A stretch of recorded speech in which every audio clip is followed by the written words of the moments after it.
Welcome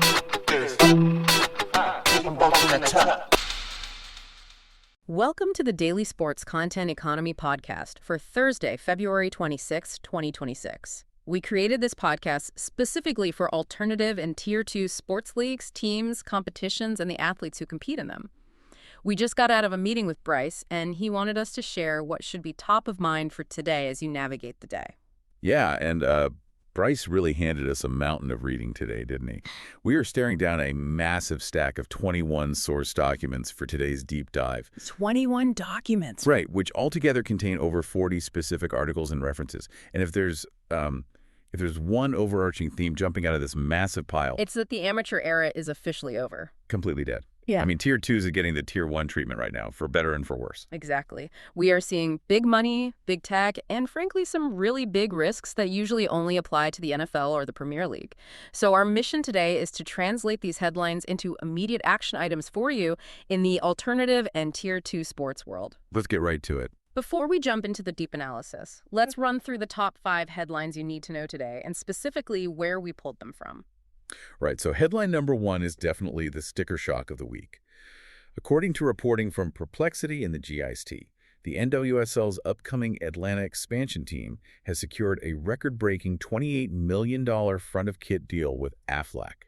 $28 million. That is just a serious number. It really is. And headline number 2 involves the money moving behind the scenes. Perplexity reports that the USL has landed a significant investment from Weatherford Capital. This isn't just a basic cash injection either, it's an explicit push to upgrade infrastructure to chase Division I status. Then number 3, this one is about how we handle footage. According to Sports Video Group, and we pull this via Perplexity, U.S. Soccer has renewed its deal with Veritone to use AI for licensing archival footage. Basically, robots are now acting as the archivist. Pretty much. Number 4 comes from a newsletter I absolutely love, SpawnCon Sports. They broke down a fascinating case study where Liverpool FC and Google Pixel proved that reposting sponsored content, Literally the exact same clip, weeks later works just as well the second time around. And finally, headline number 5, this is the warning sign on the horizon.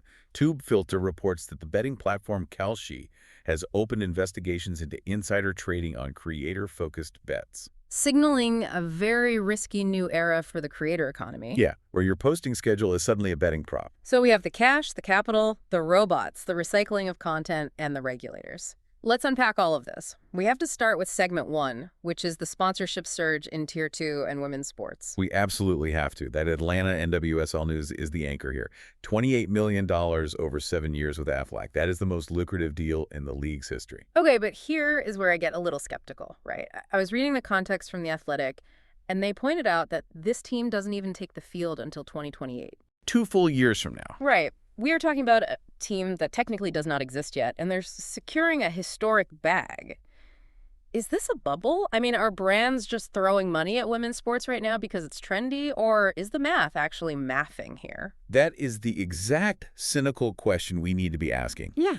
But I actually think the math holds up if you look at what they are buying. What do you mean? Well, they aren't buying 90 minutes of soccer in 2028. They are buying the demographic connection right now. The Athletic noted the deal includes specific, high-profile donations to children's health care. Aflac isn't looking for brand awareness here. Everyone knows the Aflac duck. Sure. They are looking for brand affinity. They want to be seen as the good guys in the community.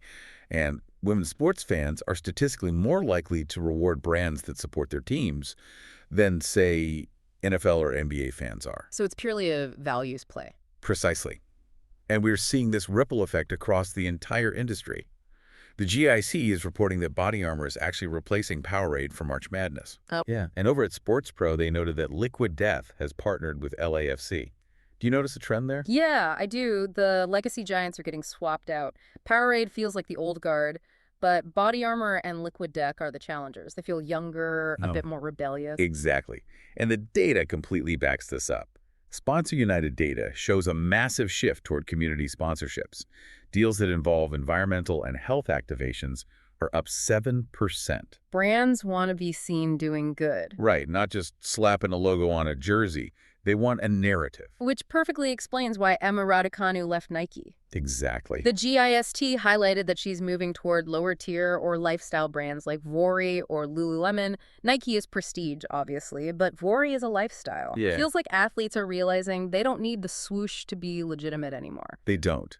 And that brings us to the strategy for our listeners today.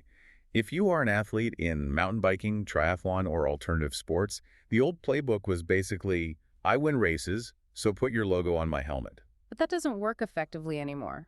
It doesn't. The move is to look at that Aflac deal. The mandatory action item for athletes today is to pitch health-focused cross-promo campaigns today. Specifically, reference that Aflac health angle. Do you have a community health narrative? Are you pitching a Get Kids Outside campaign? Because that is what Aflac just bought. Don't pitch the podium, pitch the wellness impact. I love that. And for the leagues and teams, specifically if you are in the USL or running a rodeo circuit, Brace was adamant about this in our meeting, you need to email Aflac Partnerships at partnerships@aflac.com by close of business today. Yes. Pitch similar kit deals, citing the Atlanta precedent. Stop treating your sponsorship deck like a menu of logo placements. Look at your asset mix. Right. You need to identify what your healthcare equivalent is. Exactly. And for competitions, endurance events, you guys literally sell health. You need to submit 2026 proposals to Aflac's Corporate Social Responsibility Department today. Leverage the community health angle from that Sponsor United data. Moving on to segment 2, which is capital, ownership, and infrastructure. We mentioned the USL and Weatherford capital investment. This one feels really significant because Perplexity noted they are explicitly pushing for Division I status. But let's play devil's advocate again. Private equity has a reputation for stripping assets, cutting costs, flipping companies. Is PE coming into Tier 2 actually a good thing for the sport? Or are we just going to see ticket prices triple? It is a valid fear. But in Tier 2, the problem hasn't been too much corporate efficiency. It's been a profound lack of basic infrastructure. You can't be Division I if you play in a high school stadium. That's very true. Weatherford isn't buying the teams to strip them. They're buying the upgrade path. They see the USL as an undervalued asset that can be polished into a major league product. So it's a real estate play as much as a sports play. In many ways, yes. And we are seeing this global trend of money flowing into challenger leagues. The Athletic FC reported that Cristiano Ronaldo bought a 25% stake in UD Almeria, which is a Spanish second-tier side. Oh, really? Why the second tier? Because the valuation of a top-tier team is capped out. But a second-tier team, that can double or triple in value if they just get promoted. High risk, but incredible high reward. But speaking of infrastructure costs, The Athletic had a brutal report on Boston's World Cup woes. Foxborough is fighting FIFA over $7.8 million in security costs. Just security costs. Right, $7.8 million. It highlights the insane financial strain on host cities. It does. But if we connect this to the bigger picture, look at Profluence's analysis on college sports. They note that college sports is moving toward a collective bargaining agreement, a CBA, and how private equity is entering that space too, like the Big 12 and CAS talks. The model is shifting from amateur to professional infrastructure everywhere. So the theme here is professionalization. Whether it's college, the USL, or Spanish Tier 2, the amateur vibe is dying. So let's talk action items. For athletes, especially rugby and mountain biking athletes who rely on personal networks, what do they do with this PE news? You need to update your LinkedIn profiles today to target firms like Weatherford for athlete investor introductions. Position yourself as a sports asset or a portfolio ambassador. These firms need faces for their investments. You want to be the athlete they bring to the board meeting to wow the limited partners. That is smart. And for leagues and teams, those Tier 2 teams like the rodeo circuits, you must use the contact forms on private equity sites like Weatherford today to pitch funding for operational upgrades. But use data. Pitch asset appreciation. Exactly. Speak their language. And for competitions, triathlon organizers should draft investment decks highlighting scaled events and email them to Weatherford before market close today. Show them how their capital can take your local race and turn it into a national series. Scale is all they care about. Now let's get into segment 3, content strategy and the AI revolution. We have established you have the money and the infrastructure. Now how do you feed the content beast? This starts with the U.S. Soccer and Veritone renewal, which was reported by Sports Video Group. They are using AI to monetize men's and women's archival footage, enabling licensing for creators. This is the absolute holy grail for Tier 2. Think about it. If you run a small league, you probably have hard drives stacked in a closet with 5,000 hours of game footage from 2015. Right, it's just digital dust. Exactly. Completely useless because you can't afford an editor to sift through it. But Veritone's AI, which is similar to the AWS tool Fox Sports uses, detects moments for vertical clips automatically. Suddenly, that dust is a monetization engine. That is incredible. But I want to pivot to the distribution side of this content. SponCon Sports newsletter had this amazing insight. Liverpool FC reposted a viral Google Pixel clip of a goal weeks later. Same exact clip. And it's still got 2.2 million views. But doesn't that feel lazy? As a fan, if I see the same branded clip twice, aren't I going to get annoyed? You might not even see it twice. The algorithm is so fragmented now that the audience for the repost is likely completely different from the audience for the original post. The lesson from SponCon Sports is that good content doesn't expire and branding doesn't hurt virality. We are definitely too obsessed with new instead of just good. TubeFilter actually cites Tubi executives on this exact point. They stated that audiences no longer care about the distinction between pro content and creator content. It's all just video. Which brings us to the DTC newsletter advice on a spring refresh for Amazon storefronts. They suggest shifting imagery from New Year resolutions to spring vitality without shooting new photos. Just recontextualize the asset. Exactly. So mandatory action items. For athletes, triathletes, and big wave surfers, you need to upload your raw race footage to the Veritone portal today to set up monetization via licensing. Stop letting it sit on a hard drive. Right. For leagues and teams, audit your top-performing branded content from last season and repost it today. Don't strip the logo. SponCon Sports data shows it works just as well. And for competitions, mountain bike events should look into integrating AI tagging in your event apps today to sell highlights to participants instantly. Finally, we have to talk about the dark side of all this professionalization. Segment 4, the creator economy and its risks. This TubeFilter story on Kelshi is genuinely concerning. Kelshi is a betting market, and they have opened investigations into insider trading regarding creators. Explain how that actually works. How do you insider trade a creator? Well, imagine there is a market betting on whether a specific creator will post a video on Friday.